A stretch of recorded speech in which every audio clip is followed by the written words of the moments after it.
मेरे आसपास के हर व्यक्ति ने सिर्फ मेरा विरोध किया था कि ये ठीक नहीं होगा, ये ख़त्म हो जाएगा, ये सबको बर्बाद कर देगा, ये एडिक्ट है। बहुत दर्द की स्थिति थी क्योंकि लोग मुझे मेरे अपने जिनको मैं अपना समझता था, सडनली मैंने उन लोग को अपनी प्रतिहीनता से भरा हुआ देखा। मैं आध्यात्मिक रूप से बिल्कुल बैंकरप्ट था। मेरे अंदर की ऑनेस्टी ख़त्म हो गई थी, मेरी इच्छा ही ख़त्म हो गई थी जीने की और काम करने की या कुछ। सिद्धार्थ, ये तो खैर ये हो गई, हमने आपकी कॉमेडी देख ली, हमने जान लिया कि आपका इंटेंशन क्या है, एस्पिरेशन क्या है। अब मुझे ये जानना है कि ये जो सिद्धार्थ 2.0 हमारे सामने बैठा है, वो एक फेज के बाद जो नया सिद्धार्थ आया है, क्या सीखा और क्या सबक देता है ये सिद्धार्थ लोगों को? मैंने ये सबसे अहम जो सीखा वो ये सीखा कि एग्जिस्टेंस एक पल की है। मैं और आप यहाँ बैठे हैं, ये एग्जिस्टेंस का एक पल है। इसके ना एक पल पहले जो था वो एग्जिस्ट कर रहा है अभी, वो मेमोरी में एग्जिस्ट कर सकता है, कैमरों में करेगा, आपके दिमाग में करेगा, पर रियलिटी में वो एग्जिस्ट नहीं करेगा, वो ख़त्म हो गया। वो सिद्धार्थ जो अभी उधर इंटरव्यू दे रहा था वो मृत्यु में है, वो ख़त्म। इसके साथ एक नया सिद्धार्थ परिवर्तित हो गया जिसने उस व्यक्ति से कुछ सीख लिया। इसके एक पल के बाद कोई पल एग्जिस्ट नहीं करता, ये हमारी कल्पना में एग्जिस्ट कर सकता है कि कल हम ये करेंगे, but existentially the truth is that life is in a moment itself is a life. और उस पल के अलावा कोई समय नहीं है। समय मन का एक भ्रम है जो कि क्रिएशन का हिस्सा भी है। There is no such thing as time. I see life as timelessness. For me life is way too deep to describe and it is undescribable. ये जानी नहीं जा सकती है पर इसका बोध हो सकता है। इसे समझा नहीं जा सकता है पर इसमें जागा जा सकता है। इसे पकड़ा नहीं जा सकता पर इसे जिया जा सकता है। तो ये मैंने समझा है ज़िंदगी में, और परम आनंद को ढूंढने के लिए मैंने हर ज़रिया पकड़ा, व्यक्तियों का, स्थानों का, चीज़ों का, और वो किसी में भी बाहर एग्जिस्ट नहीं करता। Money, power, Prestige, sex, food, इसमें एग्जिस्ट नहीं करता आनंद। लेकिन अगर आप आनंद में हैं तो आप Prestige, money, success, sex, food, इनको जी सकते हैं। अगर आप इसमें आनंद खोजने जाएंगे तो हमेशा खाली हाथ लौटेंगे, क्योंकि इसमें नहीं है। लेकिन अगर आप में आनंद है तो ये सब आनंदित हो सकता है। मैं इसे कंटिन्यू करना चाहता था, पर एक और क्वेश्चन जो मेरे अंदर का जर्नलिस्ट जानना चाहता है वो ये कि वो जो दौर था, उस सिद्धार्थ का दौर था, उसने आपकी पर्सनल लाइफ, पेरेंट्स की बात कर लें, रिश्तों की बात कर लें, उसको कहीं ना कहीं झकझोर कर रखा। अब जब ये सिद्धार्थ आया है, कितनी खुली बाहों से उन रिश्तों ने आपका वेलकम किया, और उन रिश्तों ने उस वक्त आपको कितना सही समझा था कि नहीं? मेरे आसपास के हर व्यक्ति ने सिर्फ मेरा विरोध किया था। सिर्फ मेरे फैंस ने मेरा विरोध नहीं किया था, क्योंकि वो मेरी कला से प्रेम करते हैं। मैंने उनको हंसाया है। एक बार मैं गोवा में था और एक व्यक्ति मेरे पास आया और उसने कहा कि सिद्धार्थ भाई, मैं आपका बहुत बड़ा फ़ैन हूँ और मैंने आपको कभी टीवी पे देखा नहीं। तो मुझे बात ही समझ नहीं आई। कहता मेरे फादर ना कैंसर की लास्ट स्टेज पे थे और बहुत पेन में थे वो, और वो एक ही चीज़ कहते थे कि वो कॉमेडी क्लासेस लगा दो यार। कहते तो वो इतना हंसते थे उस दर्द में, आपके मौसी का कैरेक्टर को देख के। और मैं उस दिन आपका फ़ैन हुआ जिस दिन मैंने उनके कमरे में गया। उनकी ईसीजी मशीन पे लाइन सीधी हो गई थी, वो नहीं रहे दुनिया में। और जब हम कमरे में घुसे उनको देखने के लिए तो टीवी पे कॉमेडी क्लासेस चल रहा था। मतलब वो बंद ही नहीं होने देते थे। इस बात से मुझे ये एहसास था कि लोग के लिए हंसना एक बहुत बड़ी दवा का काम करता है। एक इंसान कितने भी दर्द में हो, अगर उसे कुछ ऐसा वो देख रहा है जिससे वो खुश हो सकता है, वो हंस सकता है, ये एक गिफ्ट है मेरे पास। तो मेरे आसपास के जो लोग थे उनमें बहुत से रिश्तेदार थे, बहुत से लोग थे जिन्होंने बहुत विरोध किया कि ये ठीक नहीं होगा, ये ख़त्म हो जाएगा, ये सबको बर्बाद कर देगा, ये एडिक्ट है, इसका ऐसा लाइफ ख़राब हो चुकी है और आपकी भी कर देगा। इसमें मेरी माँ थी जिसने मुझे नहीं छोड़ा। एक एडिक्ट, आपने कभी स्ट्रीट एडिक्ट्स देखे सड़कों पे जो नशा करते हैं और वो अकेले होते हैं? उनके पास इतना अकेलापन, सूनापन और दर्द है कि कोई अनुमान नहीं लगा सकता। उसमें वो चाहे चोरी कर दें, किसी को मार दें, क्योंकि वो उस लायक नहीं कि वो समझ सकें कि वो क्या कर रहे हैं। वो ऑलरेडी एक बीमारी की गिरफ्त में, वो they are sick people, they are not bad people but they are sick people, they need treatment. मेरी माँ ने मुझे नहीं छोड़ा, इसके लिए मैं इतना ग्रेटफुल हूँ। और अगर मैं ये कहना चाहूँगा आपके मीडियम से, अगर आपकी फैमिली में कहीं दूर दराज मामा का बेटा, मामा, भाई, भतीजा, बेटा, बेटी, कोई भी जो एडिक्शन में है, उन्हें अगर मदद की ज़रूरत पड़े, आप मुझसे संपर्क कर सकते हैं। मेरी फैमिली में मेरी मदर और मैं स्पेशली एडिक्ट्स के लिए काम कर रहे हैं, और I am trying to open a space for street addicts, क्योंकि उनके पास अब कोई भी नहीं है जो उनकी मदद करेगा। फैमिली छोड़ चुकी है परेशान होकर, और मेरे साथ भी ये तल मेरे जीवन में सामाजिक तौर पे मेरे साथ आ चुका था कि मेरे आसपास के मेरे घर वाले ये कहते थे कि मेरी मदर को, कि सिद्धार्थ को आप छोड़ दो, पर मेरी मम्मी ने नहीं छोड़ा मुझको। और मैं बहुत ग्रेटफुल हूँ कि मेरी मदर ने इतना कुछ सुनने के बाद, और मैंने उन पे ऐसी ऐसी उस इमेच्योरिटी और अपरिपक्वता में ऐसी बातें कहीं जो कि किसी भी पेरेंट्स को चोट पहुंचा सकती हैं। लेकिन मेरी मदर को पहुंची भी है चोट, लेकिन उसके बावजूद उसका प्रेम मेरे प्रति ऐसा था कि उसने कहा जो मर्ज़ी कहे, ये वो बेटा नहीं है मेरा, ये जिस दिन ठीक होगा ना, मैं उस दिन इससे बात करूँगा। और मैं ठीक हुआ हूँ, और मेरे जो रिश्ते थे वो मेरी माँ से ऐसे मजबूती पे हैं जो पहले एडिक्शन से पहले भी नहीं थे। अब प्रेम उतना भी नहीं रह गया है कि कुछ ऐसा पूछने के लिए रह जाए, दिखावे के लिए कि मम्मी आप, बातों का प्रेम नहीं रह गया है। अब आंखों से बात हो जाती, अब आंखों से बात हो जाती है, अब दिल से एग्जिस्ट करते हैं हम एक दूसरे के लिए। अब हम इतने नज़दीक, इतने प्रेम पूर्ण और इतने अंडरस्टैंडिंग एक दूसरे के प्रति। Now we have empathy for each other. ये जो करुणा बहुत इम्पोर्टेंट। हाँ, और ये बहुत ज़रूरी थी। मैं बहुत ग्रेटफुल हूँ कि मैं इस दौर से गुजरा हूँ। सेकेंड लास्ट क्वेश्चन जो मैं पूछ रहा हूँ, आप चाहें तो आप इसे डॉज कर सकते हैं। वो 14 रिहैब्स है ना, कैसा मुझे नहीं पता मैं कैसे इसे शब्दों में लाऊं।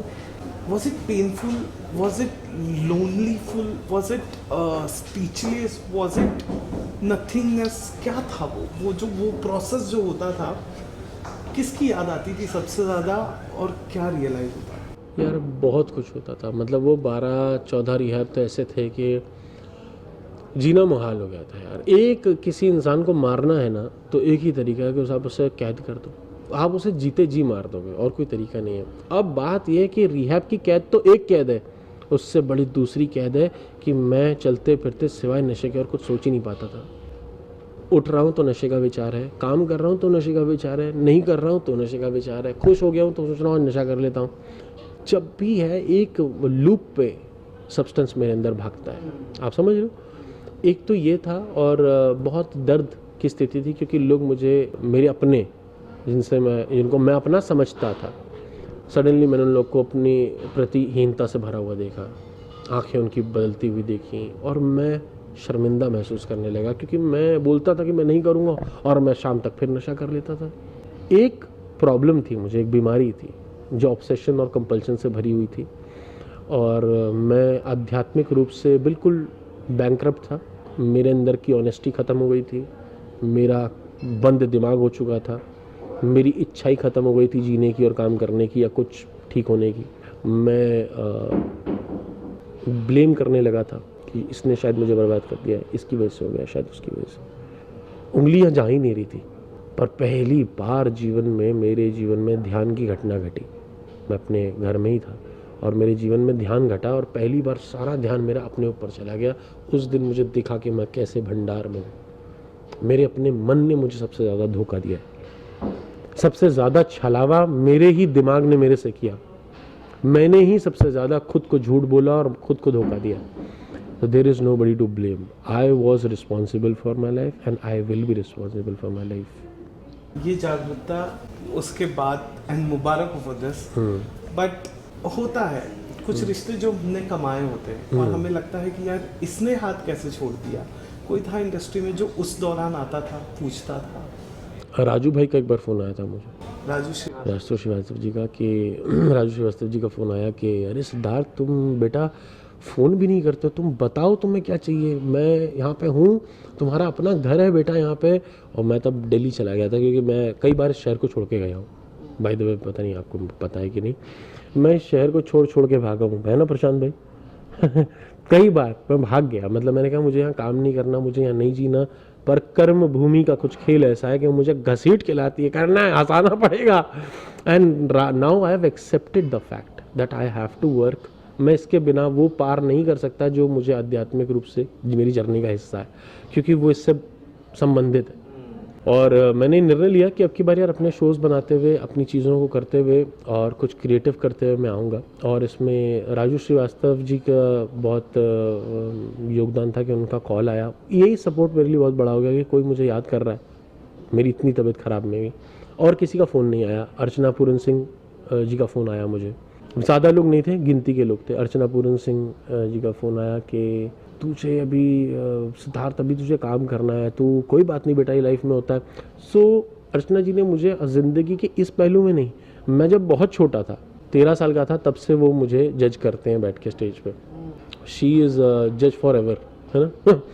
तो उन्होंने मुझे 18-19 साल की उम्र में ये गाइड किया कि तुझे कैसे काम करना है, तुझे कैसे काम करना चाहिए, तुझे क्या करना चाहिए, तुझे अब लाइफ में कहाँ पे जाना चाहिए।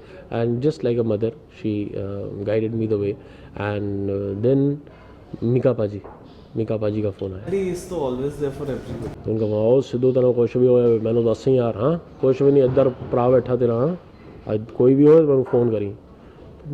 बस इतना ही काफ़ी था, इससे ज़्यादा की एक्सपेक्टेशन वैसे तो इतनी भी मुझे थी नहीं, लेकिन जब आया कॉल तो मुझे बहुत खुशी हुई यार। मुझे ऐसा लगा कि ये 2-3 लोग गिने चुने नाम जिनके कभी कॉल आए वो ये थे।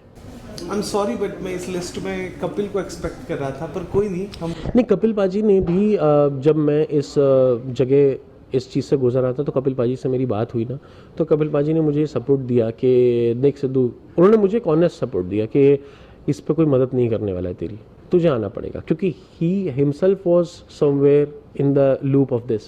But he, I wouldn't say कि ही इज़ एन एडिक्ट, वो एक दौर था उनका। I would say for my self I am a recovering addict because I know what this disease is capable of doing. I have seen the level of destruction that I have. But right now, the level of destruction has been transformed into the level of creativity in construction. तो वो वही ऊर्जा है, बस सही संचालित है।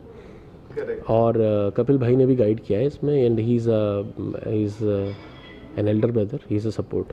Well, अब जाते जाते मैं ये तो ज़रूर पूछूंगा कि अब जो कि नया शो, नई एनर्जी, नया सिद्धार्थ आ गया है, अकेला रहेगा सिद्धार्थ या कोई है लव इंटरेस्ट? अगर लव इंटरेस्ट भी हो गया तो भी अकेला रहेगा।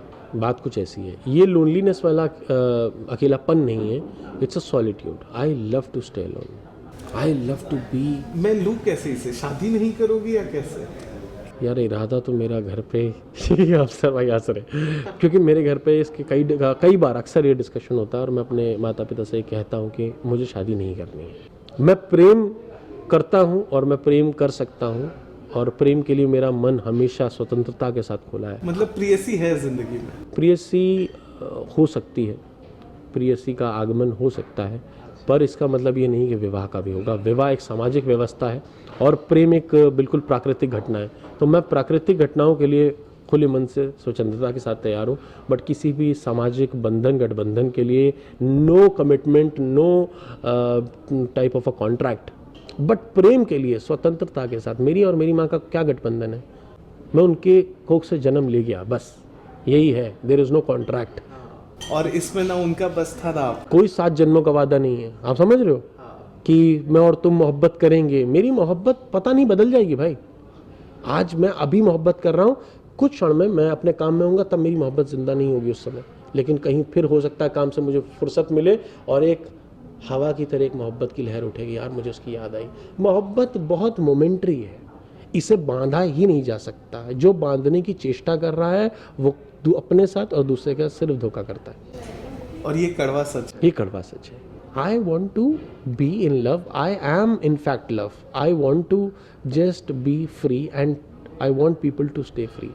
प्यार आज़ादी है, what he is trying to convey. Thank you so much Siddharth, कैसा लगा टेलीचक्कर से बात? बहुत बहुत अच्छा। और मुकेश, मैंने आपके साथ पहली बार बात की है, आपका इंटरव्यू करने का तरीका is so good, is so intense. आप जैसी बात कर रहे हैं, आपके अंदर बहुत सवाल नहीं होते बात करते हुए, आप व्यक्ति के साथ होते हैं।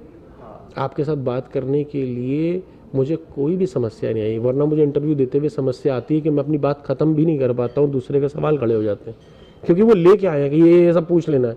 बट आप मेरे अंदर से बेहतर निकलवा पाए और मैं आपसे मिलकर बहुत खुश हूँ। थैंक्स टू टेलीचक्कर और सभी लोग जो टेलीचक्कर को फॉलो कर रहे हैं। मैं उनसे कहूँगा कि आप लोग व्हाट नॉनसेंस जो मेरा शो आ रहा है वो ज़रूर देखिएगा। मेरा ढेर सारा प्यार, मैं आपको नए नए शोज़ और भी हैं जो मैं लेकर आ रहा हूँ।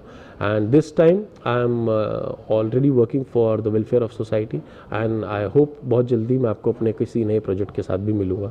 Mukesh, thank you so much for taking such a beautiful interview. Thank you sir. Thank you ma'am.